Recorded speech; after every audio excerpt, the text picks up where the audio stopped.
Welcome to the Cowboys Versus Ninjas podcast. Today we're diving straight into the heart of ninja flash fiction.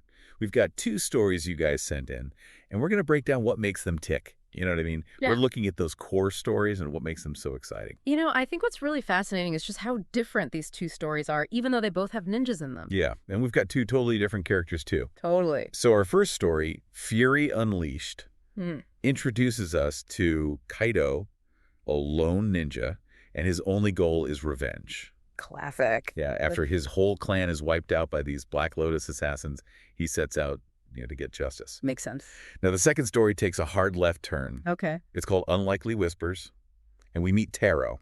Uh-huh. And Taro is, well, he's not your typical ninja.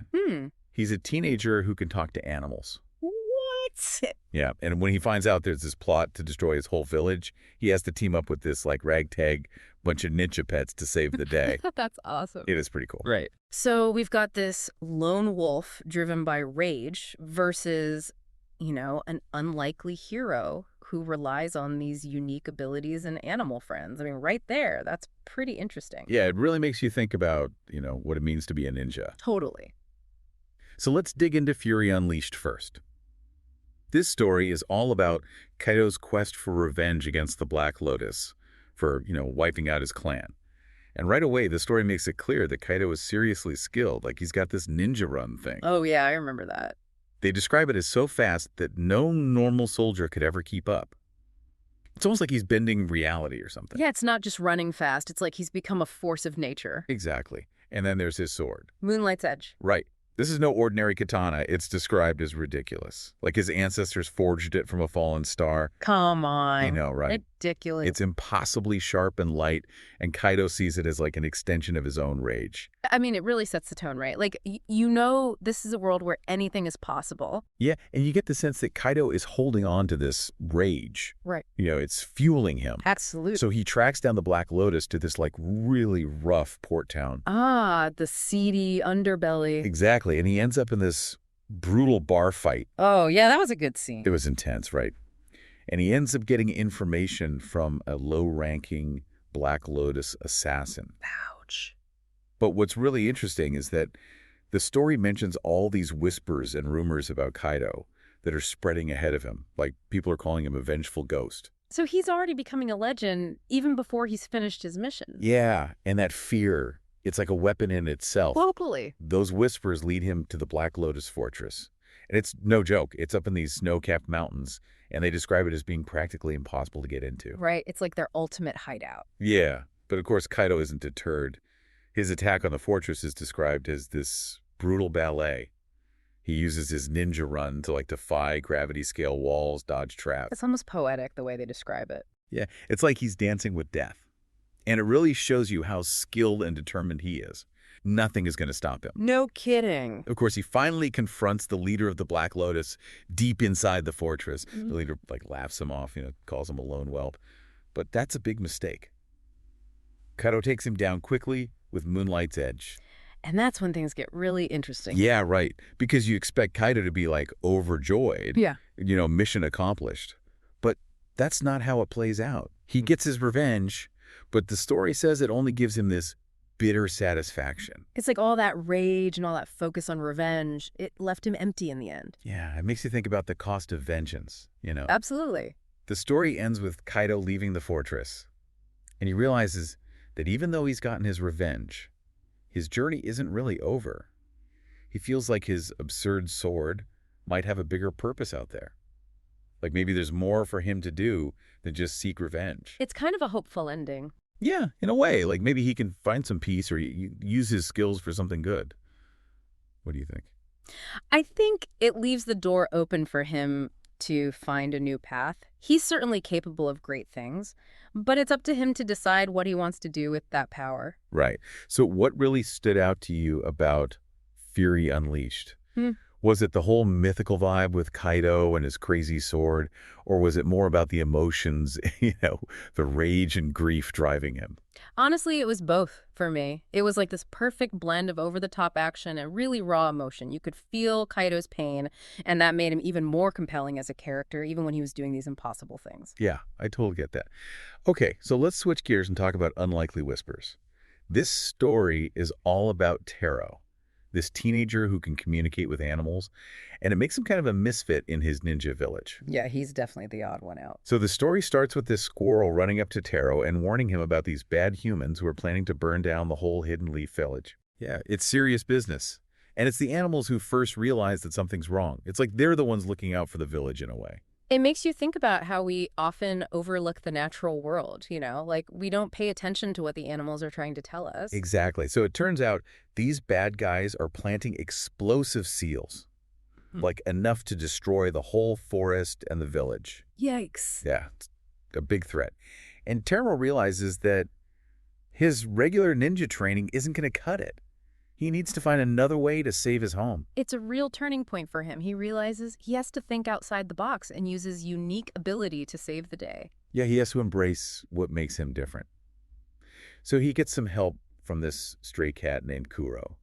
And Kuro's kind of like his advisor. The brains of the operation. Yeah. And Kuro tells him that other animals are willing to help too. So they form this team of ninja pets. I love that. It's pretty awesome, right? It's like this motley crew of furry and feathered heroes. Exactly. Yeah. So they've got Jin the Master's Hawk, who acts as their eyes in the sky. Then there's this pack of dogs who are usually just scrounging for scraps, but now they're like the advanced scouts. Amazing. And even Shiro, the temple koi, gets in on the action. Shiro! He's this big, gluttonous koi, but he ends up leading them to a secret escape route. Who knew a fish could be so helpful? Like lead. So it's really showing you how everything in nature is connected, and how everyone has a role to play. Yeah, it's a really cool message. So the climax of the story is this big showdown with the bad guys. Jin distracts them from the air, the dogs attack from the bushes, and then Shiro does something totally unexpected. What does he do? He jumps onto a detonator trigger and sets off one of the explosive seals. Oh. But here's the thing. It's not a normal explosion. What do you mean? It's an explosion of water. What? Yeah, it turns out that some of the seals were meant to flood areas, not just blow stuff up. So Shiro accidentally sets off a harmless water explosion. So it's like a big splash instead of a huge boom. Exactly. And it totally throws the bad guys off guard. I bet. Then the real ninjas from the village show up and take them down easily. Talk about a team effort. Right. The whole village is saved, thanks to Taro and his animal allies. It's a happy ending for everyone except maybe the bad guys. Yeah, they're probably not having such a great day. So the story ends with Taro being recognized as a hero. And Master Kazuo, the leader of the ninja village, he says strength takes many forms. And he tells Taro that a true ninja fights for the whole world, the humans and the animals and everything. It's such a great message. Like, you don't have to be the strongest or the fastest to be a hero. Sometimes it's about using your unique abilities and working together. Totally. So what resonated with you most in Unlikely Whispers? Was it the idea of these unconventional heroes, or was it the whole power of teamwork and unexpected friendships? I think for me it was the friendships. Seeing these animals and humans coming together to protect their home, it was really heartwarming. And it reminded me that, we're all part of this big interconnected world, and we need to look out for each other. I like that. So now let's look at both stories together. Okay.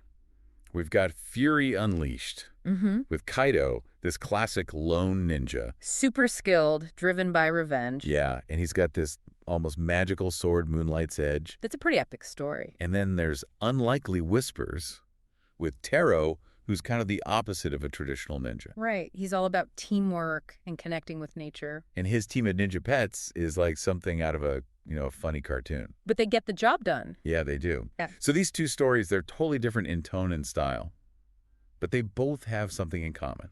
What's that? They're both about protecting what matters. True. Kaito is fighting to avenge his lost home. Taro is fighting to save his current one. It's that core motivation that makes them both heroes in their own way. Right. It's about standing up for what you believe in and fighting for what's right, even if it means doing things differently. Exactly. So did you notice any other themes that connected or contrasted these two stories? Well, one thing that struck me was how they each dealt with the idea of power. Like, In Fury Unleashed, power is all about individual strength and skill. It's Wow. very much tied to Kato's sword and his almost supernatural Yeah, abilities. it's like this raw physical power. But in Unlikely Whispers, power comes from community and cooperation. It's Yeah. about the animals working together using their different skills to overcome a threat. Yeah, it's a much more collective kind of power. Exactly. So it's interesting to see how those different ideas of power play out in each story. Yeah, it definitely makes you think about what true strength really means. Hmm. So these two flash fiction stories, they give us a glimpse into the world of ninjas, and they show us that there's no one way to be a hero. You can be a lone wolf driven by vengeance, or you can be a team player who relies on friendship and collaboration. It's all about finding your own path and using your strengths to make a difference. Absolutely. And we hope these stories have inspired you to think about your own strengths and how you can use them to make the world a better place. And maybe even write some ninja stories of your own. Yeah, why not? So what kind of ninja story do you guys want to hear next? A story about a ninja who can control the elements? Ooh, that's a good one. Or maybe a ninja who can travel through time? Now you're talking. Let us know in the comments. And for more epic tales of cowboys and ninjas, be sure to rate and follow the Cowboys Versus Ninjas podcast. Until next time. See ya.